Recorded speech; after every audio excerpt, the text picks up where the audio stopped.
Welcome to a special edition of the Behind the Art Inspiration podcast, where we delve into the creative processes and stories of 14 artists around the world.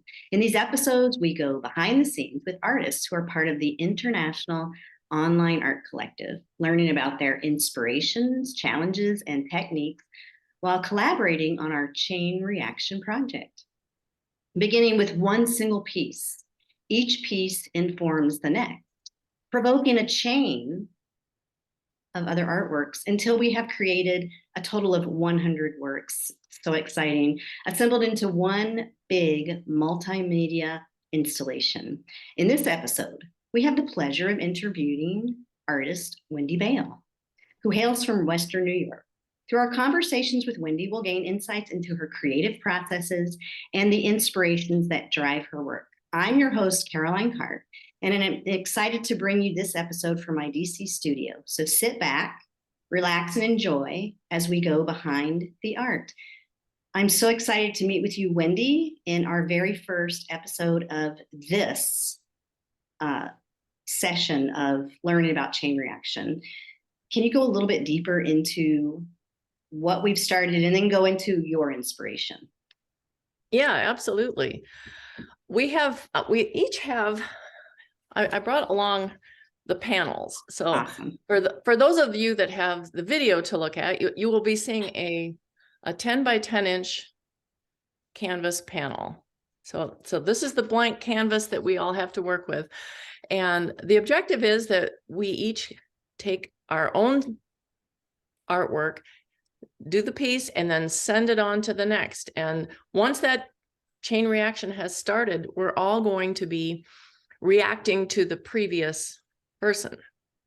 And it's been really an eye-opener for me. It's been a very different project from what I normally do. But I'm a nature artist. I do a lot of environmental type things. I like to connect with people about conservation, and I live near the Allegheny National Forest, so there's a lot of my own work has kind of a different feel to what, we're all 14 different artists. We all have a different approach to how we're doing our art.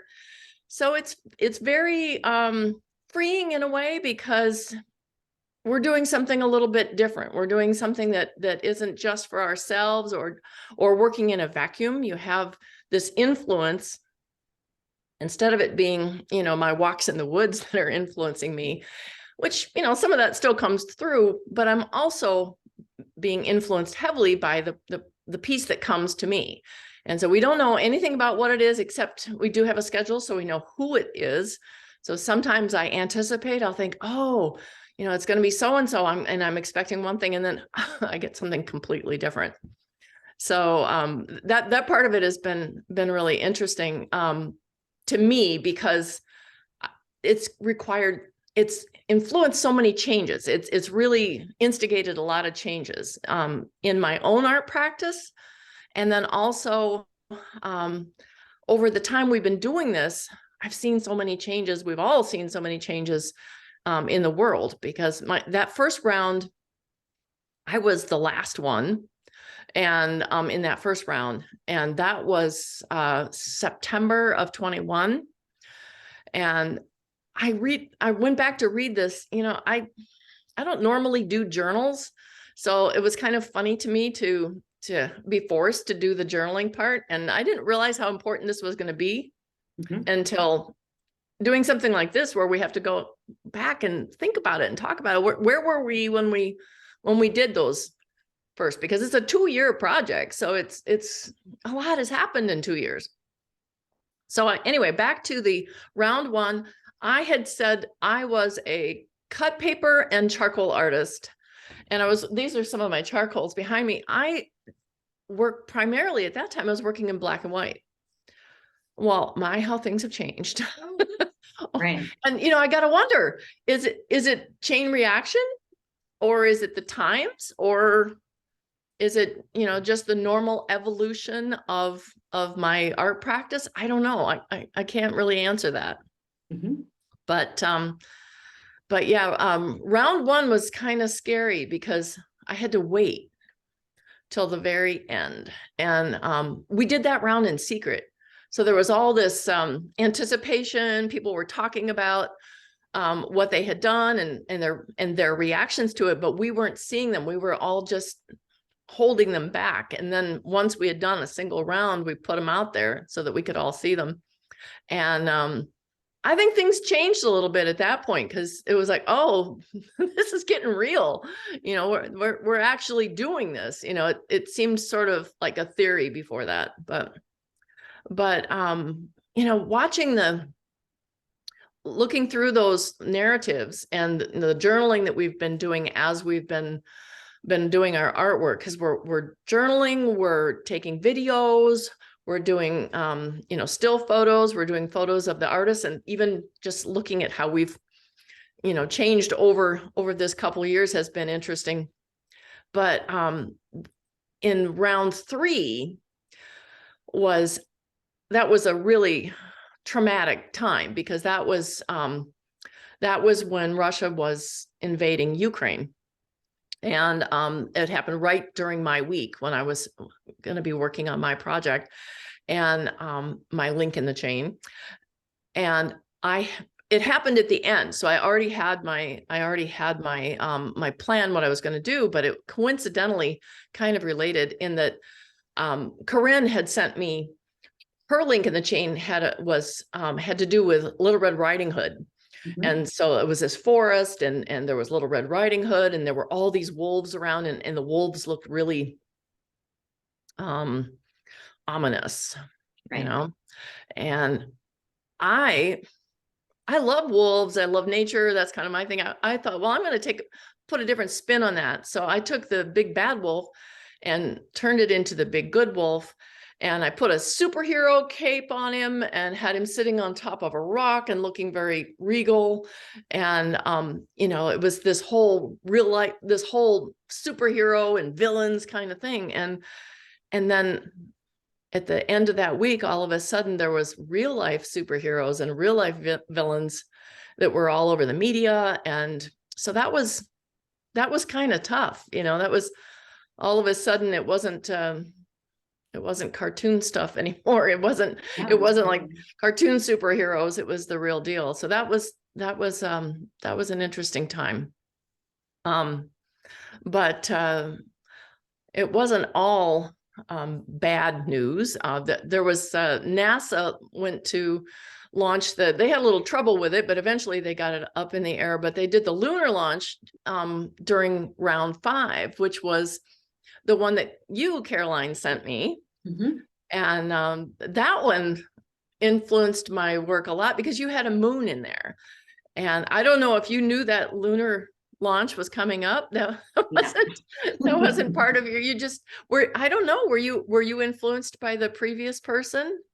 Yes. Yeah. There was definitely a moon happening. And of course, the moon is in most all of my work, or the stars. So yep.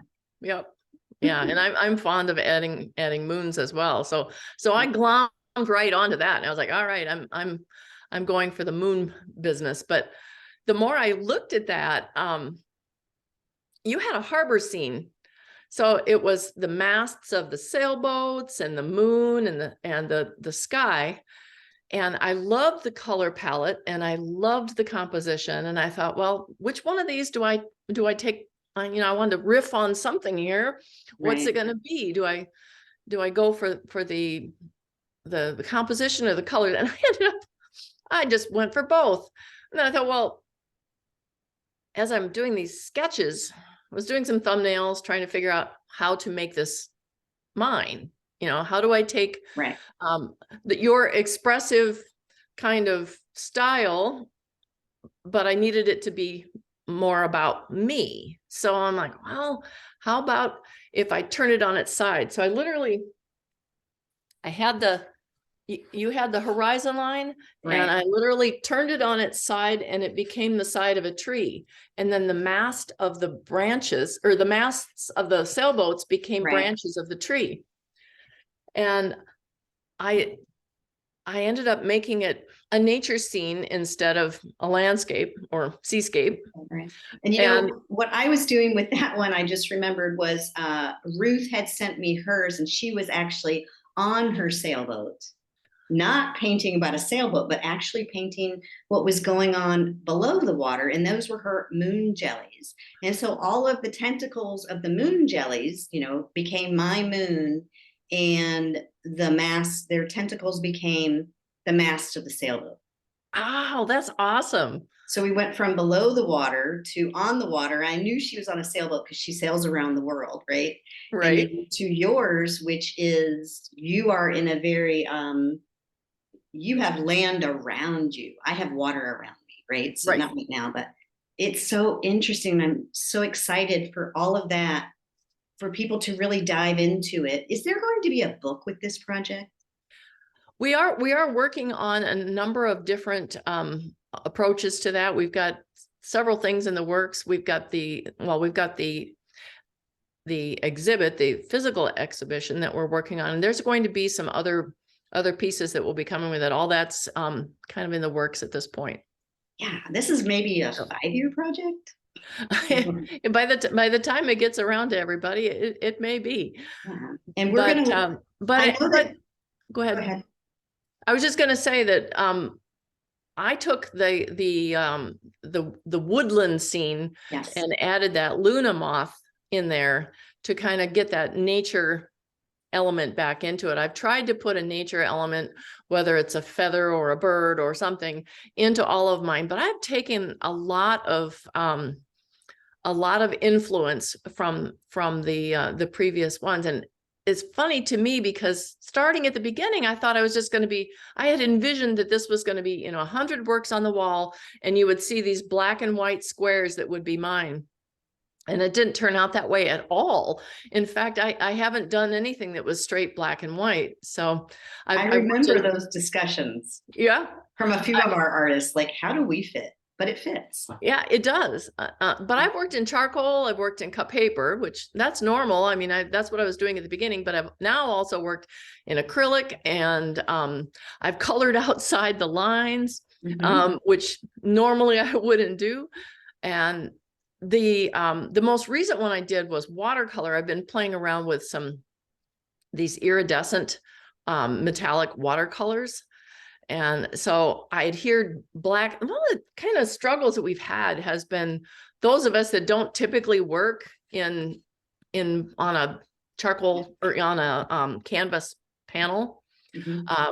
This has been a little bit difficult for me to deal with, because I don't really care that much for the texture of it. So sometimes I've completely gessoed the thing smooth, or as smooth as I could get it. And in this last round, I actually adhered a heavy piece of black watercolor paper to it. And then I used these iridescent watercolors. And so that one was really fun. I put a lot of different mediums into that one. It's definitely a mixed media piece, but it's been really difficult to photograph that one. So all the more reason why I'm excited for this to eventually become a installation where people can see it in person, because some of these I think definitely you need to see in person. Yes. But we're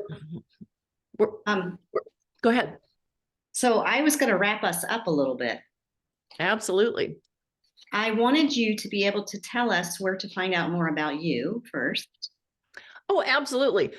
If you go to my website, which is Wendy Bale Art First, that's art1st.com. You can find all of my social media stuff there. I mostly am on Instagram, which is Wendy_Bale_art1st. And that's my handle on Instagram, but I'm also on Facebook and LinkedIn, and all of those links are there on my website. So I invite anybody to take a look. And we'll be talking more about chain reaction. And Wendy's a very talented creative in a lot of other aspects as well. So it would be really fun to follow her. In order to learn more about our project, Chain Reaction, which is a group of 14 artists from around the world. In the show notes, I'm going to put everywhere you can connect with Wendy, where you can connect about the project, where you can connect with the IOAC, is what we call it, but it's the International Online Art Collective. And I want to thank everybody so much for tuning in and listening as we share our love of art, collaborations, and connection. So until the next time, I'm going to be doing maybe 14 of these podcasts. So um, you can learn about more of the art and more of the artists. Thank you so much, Wendy, for joining us. Thank you for having me. Bye.